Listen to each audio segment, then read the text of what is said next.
देखो, अगर तुम्हें एक डीप वॉइस चाहिए तो तुम्हें सबसे पहले अपनी एज को देखना चाहिए कि तुम्हारी एज क्या है। तुम्हारी एज से पता लगता है कि तुम्हारी डीप वॉइस होगी या नहीं। तो देखो, तुम सबसे पहले अपनी एज देखना, फिर इस वीडियो को आगे देखना। देखो, अगर तुम्हें प्यूबर्टी आ चुकी है या फिर आने वाली है तो ये एक अच्छी चीज़ है, तुम्हारी जो वॉइस है वो डीप हो जाएगी। इसके बारे में इतना मत सोचो। लेकिन अगर तुम्हारी जो प्यूबर्टी वो ख़त्म हो चुकी है, तुम्हारी एज जो है वो 22, 23, 24, 25 साल की हो चुकी है, तो देखो, मुश्किल है कि तुम्हारी जो वॉइस है वो डीप होगी, ना के बराबर। अगर तुमने कोई एक्सेप्शनल केस देखा हुआ है यूट्यूब पे या फिर गूगल पे, तो देखो, वो इक्के दुक्के लोग होते हैं जिनकी ग्रोथ हो जाती है, जिनकी हाइट बढ़ जाती है, जिनकी वॉइस डीप हो जाती है प्यूबर्टी के बाद भी। या हो सकता है वो सर्जरी करवा लेते हैं। तो उसको मत सोचो, एक ऐसी होप मत बनाओ कि तुम भी उनमें से एक हो सकता है कि तुम्हारी वॉइस भी डीप हो जाए, तुम उनमें से एक हो, तुम काफ़ी रेयर हो। लेकिन इसके चांसेस देखो बहुत कम है, ना के बराबर है। तो इसके बारे में मत सोचो, एक डीप वॉइस के साथ इतना ऑब्सेस्ड मत होना। डीप वॉइस के बिना भी तुम देखो सर्वाइव कर सकते हो। तुम्हें कोई परेशानी नहीं होगी एक अच्छी लाइफ जीने में। तुम्हें कोई मार नहीं देगा अगर तुम्हारी डीप वॉइस नहीं हुई तो। क्योंकि ऐसे कोई लॉ नहीं बना रखे अर्थ पे किसी ने कि अगर किसी इंसान की डीप वॉइस नहीं हुई तो उसे मार दिया जाएगा। तो इसके बारे में इतना मत सोचो, एक अच्छी पर्सनालिटी बनाने के बारे में सोचो। देखो, अगर मैं तुम्हें एग्जांपल दूँ, तुम्हारे सामने एक इंसान है जो बहुत ही मैनली है, जिसकी बहुत ही डीप वॉइस है, लेकिन उसकी हरकतें बिल्कुल बच्चों जैसी हैं। वो जब भी मुंह खोलता है अपने मुंह से गंद निकालता है, बिल्कुल ही गालियाँ देता है, कमेंट पास करता है। और इसके दूसरी तरफ एक ऐसा इंसान है जिसकी बहुत ही पिच आवाज़ है, बिल्कुल पतली, लेकिन फिर भी उसके जो मैनर्स हैं बहुत अच्छे हैं। और उसे पता है वो क्या बोलता है, उसका खुद की ज़ुबान पर एक कंट्रोल है। तो तुम उस इंसान के पास जाओगे जो कि पिच आवाज़ वाला है, ना कि एक ऐसे इंसान पे जो कि बिल्कुल ही बच्चा है, जो जानता नहीं है क्या बोलना है, लेकिन उसके पास बस डीप वॉइस है। तो देखो, तुम खुद जानते हो कि एक पिच वॉइस वाला इंसान अच्छा लगेगा एक डीप वॉइस वाले इंसान से, अगर पर्सनालिटी की बात करी जाए तो दोनों की पर्सनालिटी को मैच करा जाए तो तुम्हारी पर्सनालिटी का सारा खेल है यहाँ पे। तो अपनी पर्सनालिटी को सुधारो, इस डीप वॉइस के पीछे इतना ऑब्सेस्ड मत होना। अब बात करते हैं हम, तुम्हारी अगर प्यूबर्टी चल रही है या फिर आने वाली है तो तुम क्या कर सकते हो। देखो, तुम एक म्यूज़िक इंस्ट्रूमेंट बजाओ, फ्लूट या फिर हारमोनिका। हारमोनिका वो था जो राजेश खन्ना बजाते थे या फिर कोई और एक्टर बजाते थे अपने मूवीज़ में पुराने ज़माने में, जो फूंक मार के कुछ आवाज़ निकालते हैं, जो छोटा सा होता है टेप जैसा। तो वो बजा सकते हो या फिर फ्लूट बजा सकते हो। देखो, दोनों बहुत ही प्यारे इंस्ट्रूमेंट हैं, बहुत ही क्यूट है। और अगर तुमने अच्छे से बजाने सीख लिए तो देखो, ये तुम्हारी एक हॉबी बन सकती है, जो कि देखो बहुत लोगों को आता ही नहीं है। 99% लोगों को तो इसके बारे में पता नहीं होगा या फिर उन्हें बजाना नहीं आता होगा। देखो, तुम उनमें से बन सकते हो, उन 1% लोगों में से जिसको फ्लूट या फिर हारमोनिका बजाना आता है। तो इसके बारे में सोचो, और इससे जो तुम्हारे गले की एक्सरसाइज है वो भी हो जाएगी, तुम्हारे जो वोकल्स हैं वो भी खुल जाएंगे, तुम बहुत क्रिस्टल क्लियर बोलोगे, तुम्हारी ब्रेथ अच्छी हो जाएगी। तो तुम्हारे जो बिल्कुल ओवरऑल गला है वो बहुत ठीक हो जाएगा इससे। तो तुम इसके लिए जा सकते हो। दूसरी चीज़ है, देखो, जो शंख होता है घर में, जब हम पूजा करते हैं तब बजाते हैं उसे, सफ़ेद कलर का शेल। तो तुम उसे बजा सकते हो। मैं भी देखो 5 या 6 साल पहले से शंख बजा रहा हूँ। मैं सुबह शाम बजाता हूँ। मैं ये मानता हूँ कि मेरी जो आवाज़ है उसी से काफ़ी इतनी चेंज हुई है। मेरी बहुत पिच आवाज़ थी पहले, थोड़ी बहुत अभी भी अगर मैं थोड़ा सा चिल्ला दूँ ना तो वो थोड़ी पिच आवाज़ निकल जाती है मेरी भी। तो तुम शंख बजा सकते हो, इससे तुम्हारी ब्रेथ बनेगी, एक लंबी सांस बन जाएगी तुम्हारी, तुम अपनी ब्रेथ को कंट्रोल कर लोगे अच्छे से।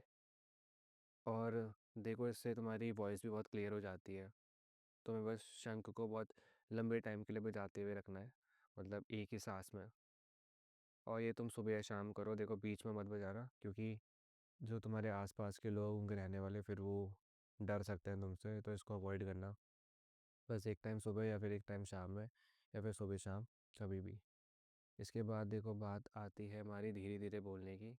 देखो, लोग बोलते हैं ना कि पेट से बोलो, मुंह से बोलो, ये बहुत कंफ्यूजिंग लगता है। मुझे भी लगता है। देखो, मुझे कैसे पता है कि मेरे पेट से आवाज़ आ रही है या फिर मेरे गले से आ रही है। मैं तो यही मानता हूँ कि मेरे गले से ही आवाज़ आ रही है, पेट तक तो मेरा खाना जाता है। देखो तुम इस बारे में मत सोचो, तुम्हें क्या करना है, तुम्हें धीरे धीरे बोलना है, बिल्कुल धीरे धीरे, जिससे कि लगे तुम बहुत रिलैक्स हो। तुम पे कोई प्रेशर ही नहीं है, तुम पे कोई बर्डन नहीं है। तुम चाहे एक सेंटेंस बोल लो 4 शब्द का, चाहे पैराग्राफ बोल लो, चाहे तुम कोई ऐसे बोलो, तुम धीरे धीरे बोलो, जिससे कि सामने वाले इंसान को भी अच्छे से समझ आए और वो इतना कंफ्यूज ना हो जाए कि तुमने क्या बोला है और वो तुमसे बार बार पूछे। इसको अवॉइड कर दो। तो तुम क्या करोगे, तुम धीरे धीरे बोलोगे, प्यार से बोलोगे, जिससे कि सामने वाले इंसान को बिल्कुल समझ आ जाएगा एक ही बारी में। और इससे तुम्हारी आवाज़ जो बिल्कुल डीप लगेगी। बस अवॉइड करना तुम स्लीपी ना लगो, क्योंकि देखो धीरे का मतलब ये है कि तुम बिल्कुल ही शांत होके बोलोगे, मतलब स्लीपी हो जाओगे।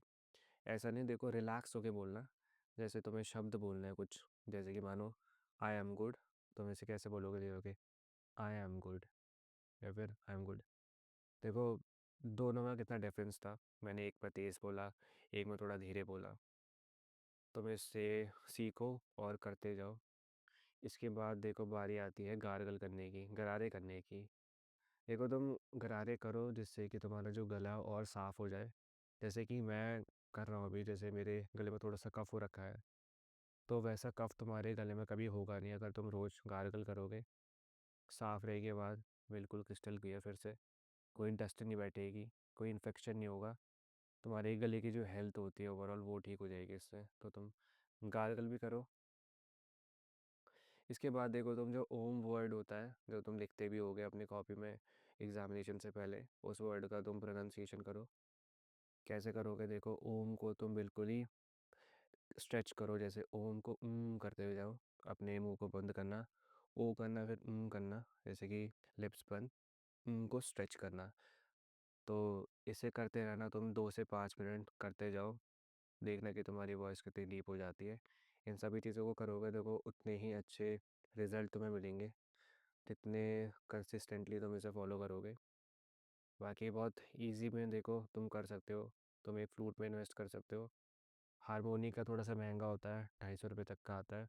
एक फ्लूट में चले जाओ इन्वेस्ट करने के लिए, ये 30 से 40 रुपये की आ जाती है, या फिर दोनों में कर लो, दोनों सीख लो, बहुत अच्छी बात है। इसके बाद देखो लोगों का कुछ परसेप्शन होता है कि वो बोलते हैं स्मोकिंग से या फिर वीड फूकने से देखो जो आवाज़ होती है वो बहुत डीप होती है। देखो ऐसा बिल्कुल सही नहीं है।